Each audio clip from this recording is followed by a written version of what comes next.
I think we're all here. Um, Again, my name's Andre Baugh. I'm going to be your facilitator here for the next 30 minutes or so. A couple of things that we're going to, just to remind you, the contractor that's in the room is not going to talk. They're just here to listen. So if we can be mindful of that, they're just going to listen and understand what you're saying and hopefully take some notes. We are really charged with a couple of questions. The first is, what recommendations do you have for the CMGC to achieve a successful DBE and workforce diversity program? And we'll just kind of open it up for that. And then secondly, what advice would you offer the CMGC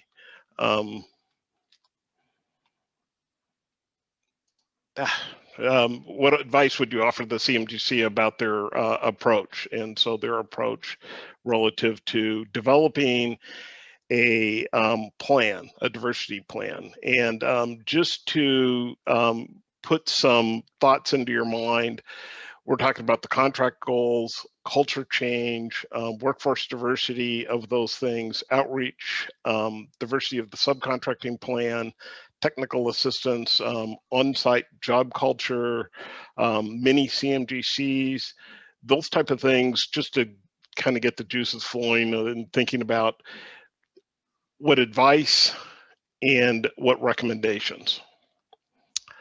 Who would like to start? Kenichi, we'll start with you, since you already had some. I love going first. So I think, first thing I mentioned was we want to see, I think it's, start from day one, right? To show us disaggregated data, both on the DBE and the workforce side. That's just something in all the LMCOC meetings and every room I'm in, that's a requirement now. And in a way that that information is digestible and shareable.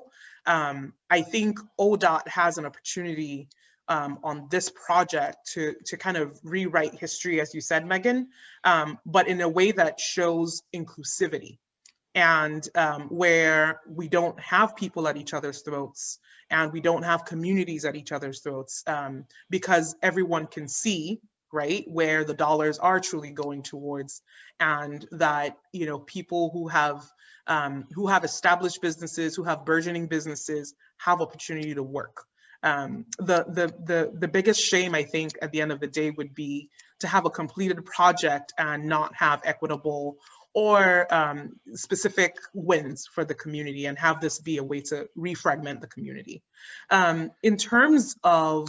Can I just clarify real quickly? You're talking about the plan that they provide disaggregated goals up front in their plan, or reporting, or both? In their plan and the reporting. Okay.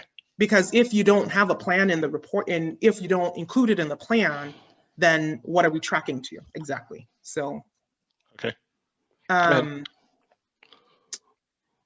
And I mean, I can provide more details if that's necessary, but I'm sure we'll have plenty of opportunity to do that. So, for example, if you have a percentage that you're saying you want minority female, and you want to go in and say, African American, Asian, we want to see that level of detail. I'm really curious about the CMGC plans. I know certainly there's one existing CMGC. I would love some detail around what the subcontracting plan looks like and the technical assistance. I see mentor protege programs. Would love to learn more about that and see that have some teeth. I think get input from as many organizations as you can. There's a few of us out there. And then I'll say this and keep quiet so that I can give space to others. The work around workforce anti-harassment, I really want to see ODOT and this CMGC embrace a program that has proven time and track, right? We don't want this to be a learning ground for any projects. We want to see you implement a program that has demonstrated results because one of the asks of the committee is, well, I would just say a personal ask of mine will be to have this project be one that is a safe workplace. And it's a topic that we're all talking about right now in our industry. And so whatever it is that you are using, we want to know that that program has demonstrated a track to it as well. So I will keep quiet and give space to others. Thank you, Andre. Oh, you're welcome. James?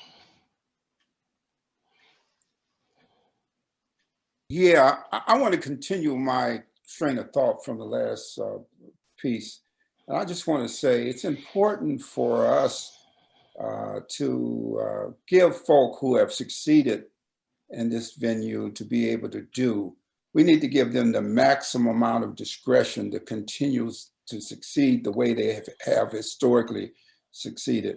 And I want to be real clear about it, because oftentimes those of us who like to be articulate and spew out a lot of rhetoric have never poured any concrete, have never laid any asphalt, have never driven a dump truck, who have never plowed a ditch, have no concept about what it really takes to get this done.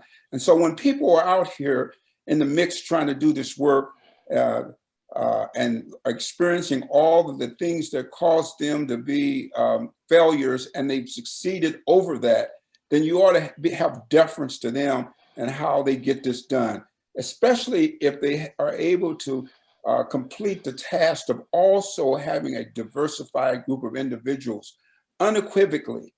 One of the reasons why I want disaggregated data is because typically I don't trust the people who are spewing out the numbers. That's not the case with Ray Moore and this group right here. You can see them, you can walk by their job site and see who's on their job site.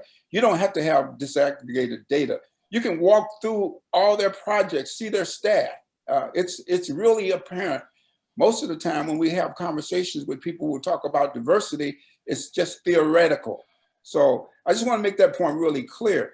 The other piece is that really government often gets in the damn way. Get out of the way. Let these guys have the maximum amount of resources within the law, within their capabilities in order to get this job done. Let them be creative about how they expand the capacity of how they do this work. Because if we continue to do the stuff the way we've historically done it, we'll never get there. Well, the reasons why these guys are successful is because they've been able to do some things not traditionally done in the industry. So we need to allow them to have that flexibility, allow them to be creative, allow them to envision ways in which we can change this dynamic. I'm gonna leave it at that right now, but I have some more specific things I can say about that. But really, the proof is in the pudding, and you can look and see who they got, what they're doing, and how they're doing it, and you'll know that they're going to be a success. Dr. Hennessy? Well, good evening, everybody. I think it's great that we're here tonight, and I am extremely grateful to be here, knowing that I've heard James Posey say all these positive things. It's just wonderful. But I'm going to clean his mouth out as well before it's over. No, listen, tonight, I am extremely high on Ray Moore. I'm grateful for the partnership that they have with Sant and the group, and I'm really proud of the work that the ODOT staff has done to really bring us to this place as well. My recommendation or my thought, and by the way, in the future, I pray that there's an opportunity for us to hear from Jeff and some others on this idea of their plans, right? I don't want this to be a one-way conversation. I'm sorry it's set up that way tonight, and I understand it, so I'm going to play by the rules. One of the things that's important to me is that as we think about contracting and we think about subcontracting is when you're talking about a number of DBE organizations, the question I have is financial capacity. And that many times there are those who have the ability, but they don't have the financial capacity. So in talking further about what Mayor Posey has just got through talking about is getting to the point of being creative enough that if there's some who are out there who can do the work, but they don't have the financial capacity, or they need a certain amount of upfront stuff. I don't know what that is, but we want this to be a success, and I don't want financial capacity to be a problem.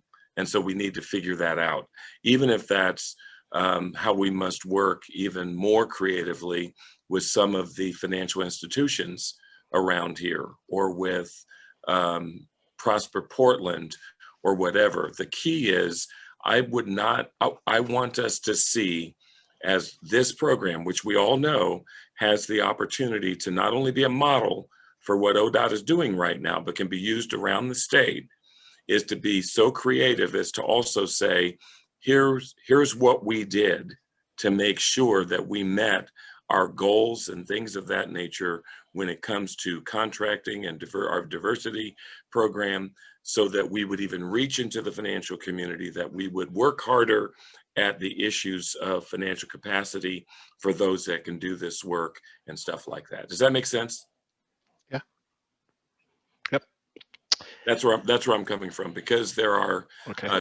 times when people can actually do the work, they just don't have the financial wherewithal to get it all done. Okay. Kenichi, before I go back up to you, Joe, do you have some thoughts? I want to make sure everyone has an opportunity to talk first, and then. Well, thanks. I was going to focus my comments on workforce diversity. Is now the time, or should I wait? Yes, go. So I would say, from my perspective, that I think one recommendation that I would make would be for the GC to begin now working with organizations like mine and others who are passionate about helping Black folks and other folks get into these trades. It's really just that simple. Work with us now. Let's get folks, younger folks, excited. Let's get them exposed, and let's paint the picture for them and a pathway so that they can see that by putting in the hard work each and every day, that there is hope and light at the end of the tunnel coming from industry with real projects that they can be a part of.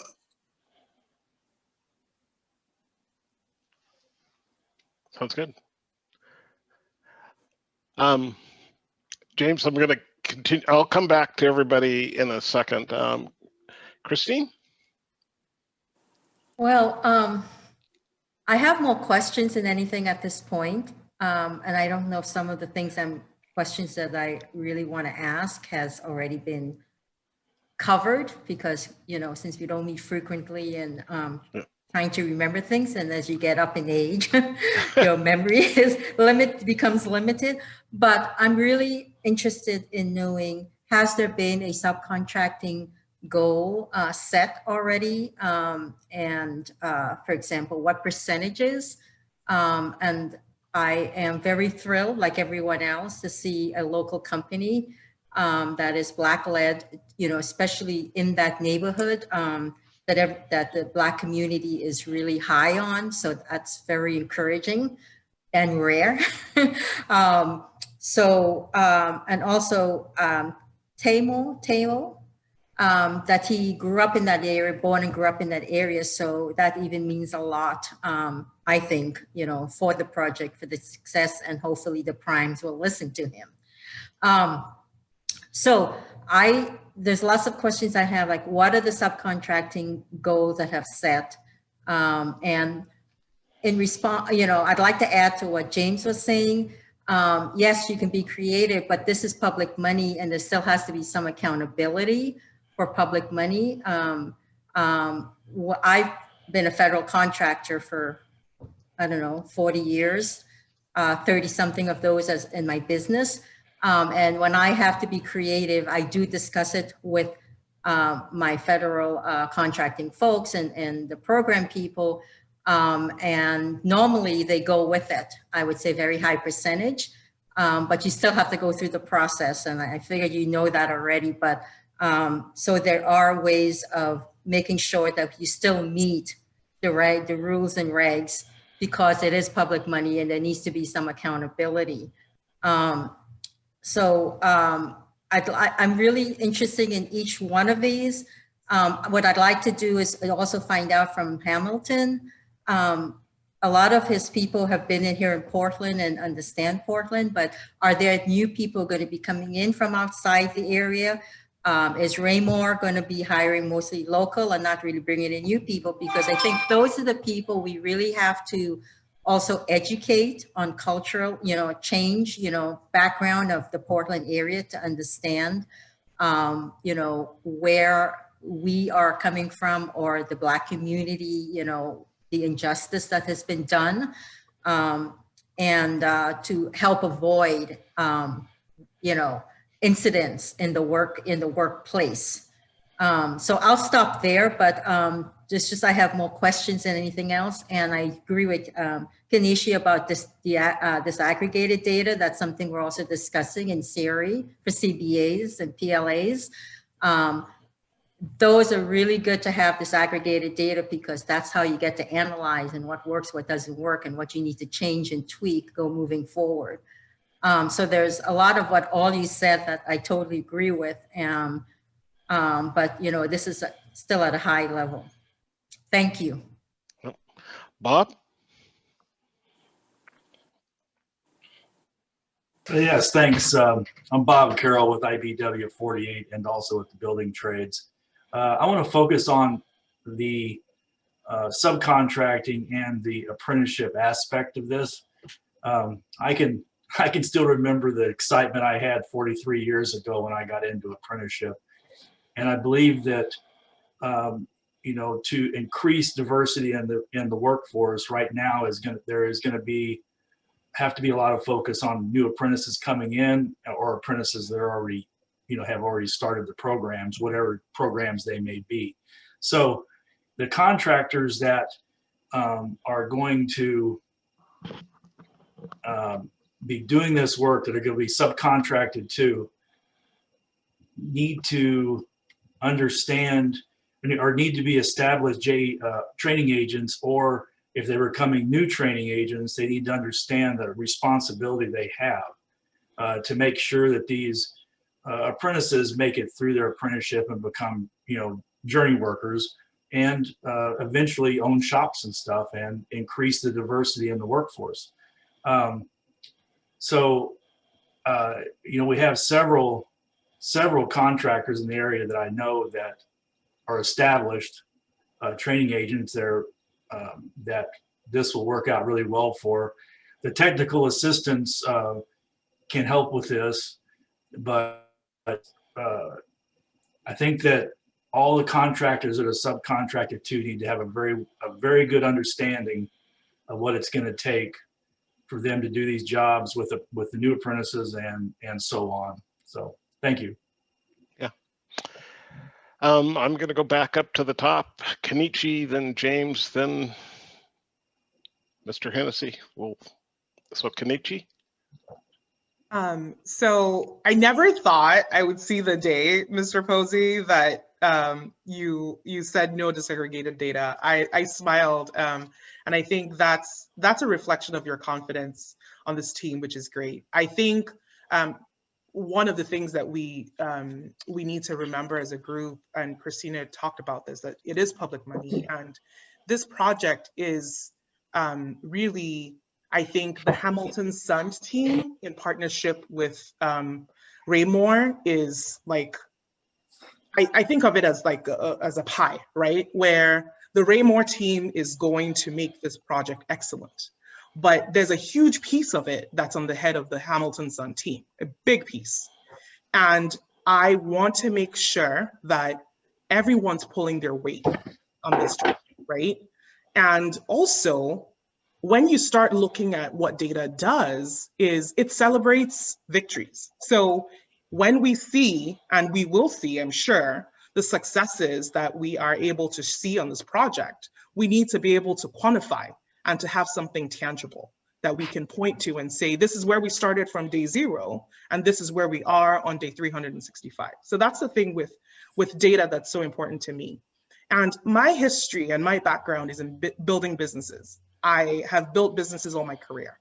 And some of the things that we talk about when we are saying building capacity, we're talking about building businesses, whether it's construction, restaurant, catering, businesses have the same bones. And so we need to invest in the things that make businesses successful. We take those bones of a good business, and then we start to kind of fill in. So again, when we talk about technical assistance, the workforce requirements, right? When we have new firms coming on board, some of the things that they cannot get away from, making sure that they're meeting their subcontracting goals. All of these things are things that a business owner will have to kind of come to bear, right? And so we can't build something that sets people up to fail. Great. James, Dr. Hennessy, and then we'll go to Bob. Yeah, let me just clarify. I really am not interested in not making Jeff and them comply with disaggregated data. But what I'm trying to say about that is a moot point, because they're going to exceed anything that's out there, because they've already done that and they've proven that. So I don't have any fear about the disaggregated data with Jeff and what they do. The question is whether we're going to acknowledge all the success that they've had over the processes. They should be trumpeting that, and everybody ought to know it. It ought to be the baseline for disaggregated data. So let's just be clear about that. And let me just say the hidden factor in all this theoretical talk is about the fabric of people who come from this community. You know, we think of this as a business in the abstract. Jeff Nim live in this community. They always taught it early on. His business is here. He coached high school and grade school basketball. All his employees, Webb, and all of them are connected with a network. This is how white guys do it too. You know, this is nothing surprising or difficult. This is a network of how white people build successful relationships, because they have a network of caring. It's in their DNA. That's what they do. That's how they do it. So let's not act as if this is something we're talking about exclusively contracting. No, this is about the DNA of people who love their community and who are willing to make sacrifices and commitment to their community. That's why they're successful. That's why people are willing to listen to them. That's why they're doing as good as they do. They are a caring group of people, not about just the business, but about the complete fabric of their community. That's why they're successful. Let me just be real clear about it. Let's talk about we're running out of time. Okay, so I get it. You get it. But here's Joe here. be Joe short. is talking about these kids. You cannot continue to not understand. You cannot send a kid down to Prineville, Oregon, as an apprentice, and let him be called the N-word 24/7 and expect for him to stay in the union. It won't happen. You can't have a call-out system that sends Black kids all over the country, all over the world, and expect them to be treated poorly and expect them to stay in the union. It's not going to happen. I understand that, James, but we need to. You got to change the paradigm for which will be successful for our kids and give them a chance to be successful in a system that's worked against them for the last 20 years. And let's be clear about this. Let's be clear about this. James, listen, just wait a minute. Cut you off, Andre, James. just 1 second. We're behind. We're already behind in this process. So you have to do Thank you, James. Thank you. Mr. Hennessy. No, listen, it's all right, James. I think the statement's already been made that I think it's a real both and I think Jeff would feel the same way. Though he is known, he wants to be held at the same level of accountability as anybody else would be when it comes to workforce diversity and goal set, and to be set or rather held accountable. And I think that's great. The other thing I would say is that as I think it was Joe McFerrin who mentioned that we need to get ready now.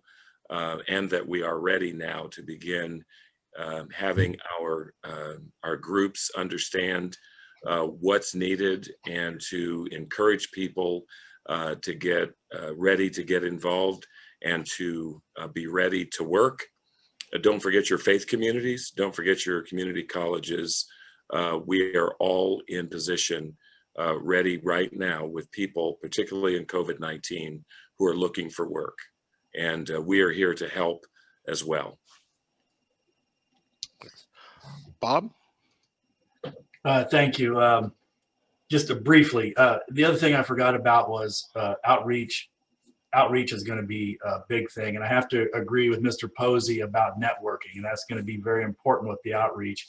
You know, the pre-apprenticeships are going to be very important, but it's just going to take a massive amount of outreach to make all of this work. So thank you very much. Thanks. Joe? Yeah, and it would be, I like the conversation about the data. It would be very helpful for me to kind of understand the history of the performance with respect to workforce on these public projects, just to get a sense. I don't know if Bowley has that data. I don't know who carries that data, but it would be good to know that so we can set some realistic benchmarks. Because one of the concerns that I have is I don't want Raymore to be in a situation where the goals that are being set the company up for some sort of failure. So just having some data, I would say that about the past performance with respect to diversified or workforce diversity. The other thing I would say as a recommendation or advice, it could be both, in terms of job site culture, I know that a number of contractors and even the union shops and others and community-based organizations are working on a safe from hate strategy. So I don't know if Hamilton Sant is in those conversations, but there is what I feel is a pretty, they're off to a good start to put some things in place, concrete things in place to improve job site culture, and part of it is being modeled around the historic strategies in terms of making safety a huge priority on construction sites. Great. We've got about 4 minutes. Are there any other quick comments? Christine, anybody else? Some quick comments? Yes, quick comments. This is the first time, I think I've mentioned it, and other people have said that the Black community is so high on a business. So let's capitalize on that. Everybody feels good about them. They have a proven, past performance and a good record. Let's document, and like James said before, use them as a model, but we need to do it, in a systemic way so that we can document it and use it to carry on to different projects, because I think that is a long-term goal like we've discussed in the past. So with a good company that everyone feels really good about, and the good teaming, relationship. So I just want to offer that. Let's do it right. Let's document it and let's create a model, as you were saying before, for other projects. This is a good opportunity. Thank you. Thanks. James? Yeah, so I'm one of the few people I think on this call who actually has been in construction. I've laid pipe, I've strung wire. I was going to just say this just straight up. I've driven a dump truck. I've been out here. So the parallels of trying to do this job and get it done on time and on budget, in addition to trying to have a diversity component, is humongous. having all the stress and pain and burden of trying to accomplish social initiative, in addition to being someone of color who typically is not seen as someone who has the ability to achieve anything and to actually come home with a project that's effective, efficient, and beautiful. It's humongous. So I just want to say that on behalf of Jeff and all the other people out here who actually do this work and have done this work, we need to be more than supportive. We have to go to battle for them in every way we possibly can, because it is not going to be easy. Whatever we do, with the best of situations, it's not going to be easy. So we have to be out there working on their behalf. Thank you, James. Hey, Andre, I know the purpose of this group is really to center the voices of COAC, but I would be interested in giving a minute or two to Jeff or Matt if they kind of have any final comment that they want to make too in response to what they've been hearing. Well, you want to run with that, Jeff? Yeah, I want to first just tell Matt, ask Matt how does it feel to be the minority when they're talking about Raymore being a small company and you guys are the real company bringing it. So that's got to be interesting for you the first time you've been in that position. So, it's all good. Yeah, so I'm just excited, and I appreciate all the comments from James and Jeff and Lee and Dr. Hennessy, who all, we go way back. We've been ministering together and working with kids together in the community forever, and I'm just so excited about the opportunity. But you need to know about Sun. All the teams that applied for this project, Sun was their top guy, got on the plane and came out and sat down and talked with me. That's how committed he was to this. He's brought his team to bear, and they're the ones driving me as part of the executive management team. Sun Hamilton is committed to this, and you guys need to know that, right? So I'm excited about it. Otherwise, I wouldn't be here doing this. So we have our job cut out for me. I'm so excited about so many of the great voices on here. Some of you guys I know and I've seen around. Some of you I don't know so well, but I'm looking forward to a collaborative partnership. A lot of the things you guys said are spot on. Joe, we got to get going right now. I agree with you, right? We got to get the kids prepared right now, right? A lot of the other comments we made, we're going to always be transparent and disaggregate the data because we want to be transparent. We want you to look at what we're doing, right? We want to come back before you and talk about successes. And we want to come back before you and talk about our failures. And let me tell you, folks, we're going to have some. We are going to misstep. But it's not whether you misstep, it's how you recover from those missteps. And that's the reality of this work. It's going to take us all. It's like a whole village to raise a child. It's going to take every last one of us on this call to bring this project to a success. I thank you very much for this opportunity. I'm very excited. This was very pleasant for me. I had a lot of concerns earlier on in my other meetings, but I'm just very excited right now. I couldn't feel any better. Thank you. Matt, did you have any final words here? I think we're past our time. I don't know when we're. I not much. I mean, other than, we are excited to get going and learn, like I said, we're going to take what Jeff and Bill have been doing and apply it on a large scale. And that's what we do is make stuff work. So more to come, and we're excited to be pursuing this really challenging effort. Andre, I'd be remiss if I didn't say, first of all, as I said in the beginning, I think a lot of Jeff Moreland. I think he's going to do great. And Matt, we're grateful to see you as a part of this as well. But it wouldn't be right if we ended this without being able to say that when you get the James Posey seal of approval, that's a big dang deal. I mean, come on, that's a big deal. I just want to go. Can I make one final comment? Yeah, it looks like we're going to go to 5:30, so we got about a minute and a half. Yeah, okay. I just wanted to speak directly to Matt. I just want to be real clear about how critical this is for our community. We support Jeff to the nth degree.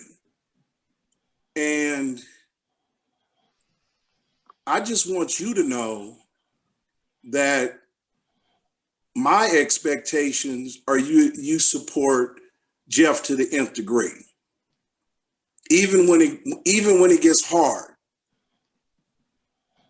So those are my expectations, and I believe that I would be willing, and I'm sure others would be willing, to come to the table if there ever comes a time in this project where there seems to be a conflict between where we are going and business.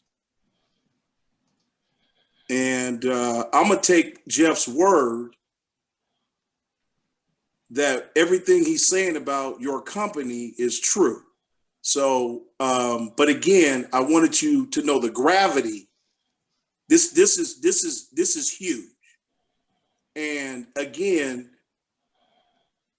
we will be there to support work through difficult situations. I'll just leave it at that.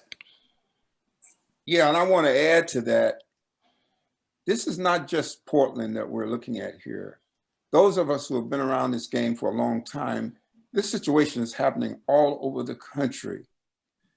Portland could be the model for how we do this, and we do it right.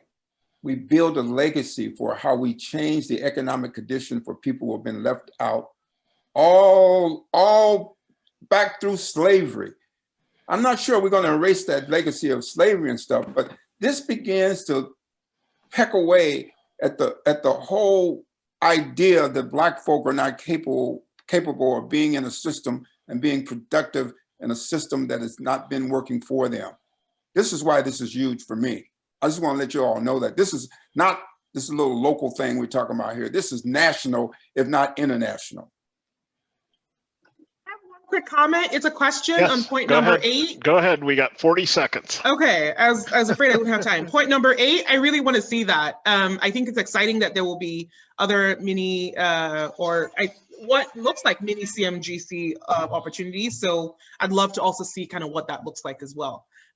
Really robust discussion. Jeff, we're clearly all rooting for you, but I think this one is on the Hamilton Sun team. I'd love to see a little bit more detail on other mini CMGCs that you have going on. All right. We're going to leave and go back to the room, and we'll report out.